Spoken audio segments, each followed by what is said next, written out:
Hello, I'm Riifu, and as I'm recording this, I'm still recovering from my sickness that lasted for 1.5 weeks.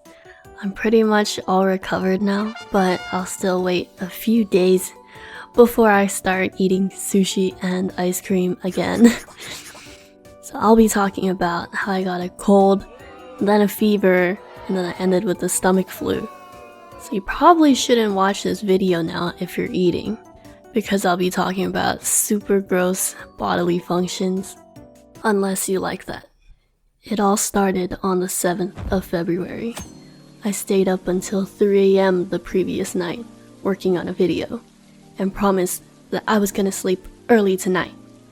As I was drawing the thumbnail at midnight, prepared to sleep soon, I noticed my throat getting a bit dry, and then it suddenly got really dry. It was a bit strange since I don't usually get super sick all at once. I normally get a slight cough, drink some hot water the next day, and I'll be fine again in a few business days.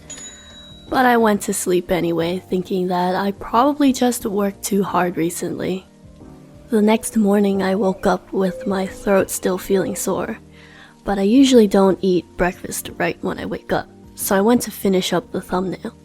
While I was drawing, my mom began her drive to pick me up from my college apartment to bring me home for Lunar New Year.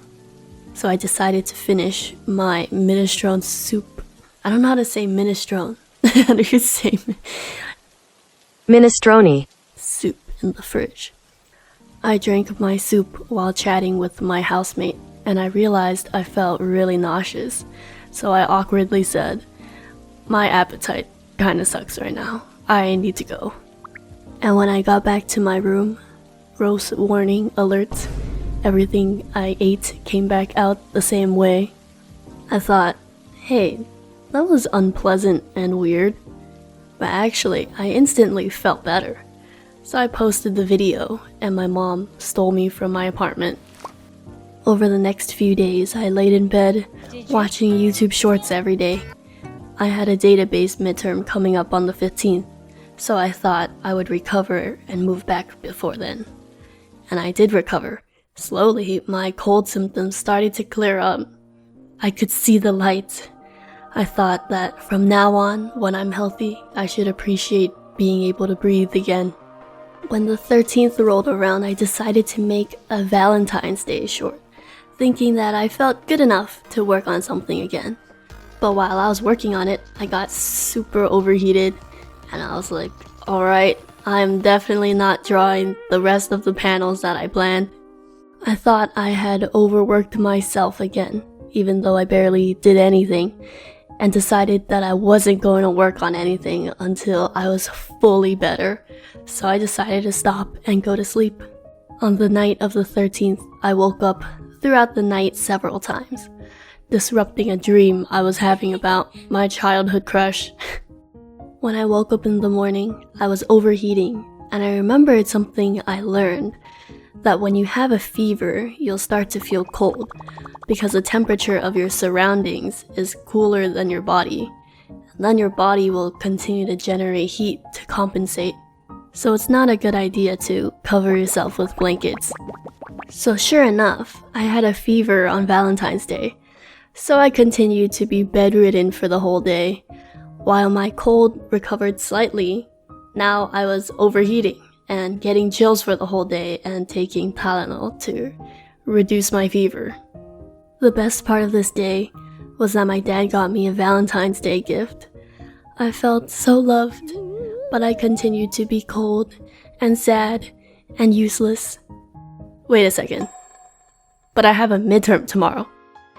I emailed my professor saying that I was sick and if I could take it later. I prayed that they would respond, and if not, that me doing the homework was enough. And fell asleep. But it got worse. On the night of the 14th, I had a cold, a fever, and now I could not stop going to the restroom. I woke up the next morning feeling nauseous, but with enough clarity to think, hey, didn't I throw up on the first day? Maybe I have the stomach flu. Maybe it's not just me overworking. So I didn't get a response from my professor, and they weren't even at the midterm. But I hopped into the car, and my mom took me to the exam. Big shocker. I survived the car ride without absolutely exploding. But when I arrived, I walked up to a building and I left a massive delivery. After I went and speed ran the midterm. No, I did not have time to read the questions twice, because right when I finished, in half of the given time, I walked back to the same building and left another massive delivery, and I went home. When I got home, I got a reply from the professor saying, "Yeah, you can take it next week." What? What do you mean I already took it? Also, here's something I learned. If you have the stomach flu, don't take Advil. I believe Advil is processed by your stomach, so it could make it worse. Which it did. The next day, I sat on the couch the whole day, staring at the TV, wondering if life was even worth it if I had to go through pain like this. Every few minutes, I'd feel a lot of abdominal pain, and every few abdominal pains, I'd have to use the restroom. After a while, I felt better and decided to sing, and then it ruined my throat for the entire night. On the 17th, my mom finally decided that I should go to the doctors. Cold? Not a problem. Fever? You just need some rest.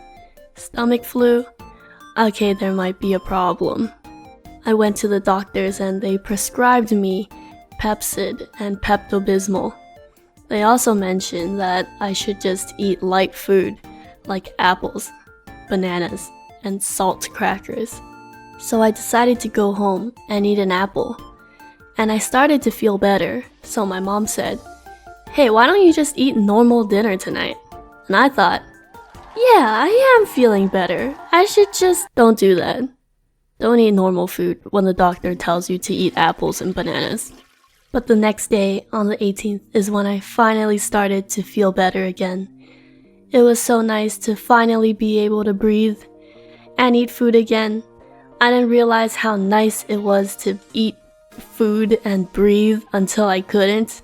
I felt like I could do anything that was worth living in this world, and that there was so much I needed to catch up on and do, and the world was waiting for me. But I needed to clean my room first. I actually did not realize how messy my room had gotten while I was sick. I couldn't be bothered to do anything more than the minimum. I woke up on the 18th, as I said, feeling better, and realized how disgusting it all looked. If there's any sort of advice I can give for these temporary illnesses, when you're healthy and have the luxury to do so, it's always nice to have preparations made in case you get sick. Keep some chicken broth and simple snacks around, and make sure to have general medicines you might need. Perhaps some thicker blankets. When you're sick, it's infinitely harder to get the things that you need. I was living alone in an apartment once, and I absolutely burned my arm, and now I have a scar since I didn't prepare any bandages. Anyway, my point is, be prepared and don't make dumb decisions like me, and hopefully I'm not this emotionless in the next video. Thank you for watching.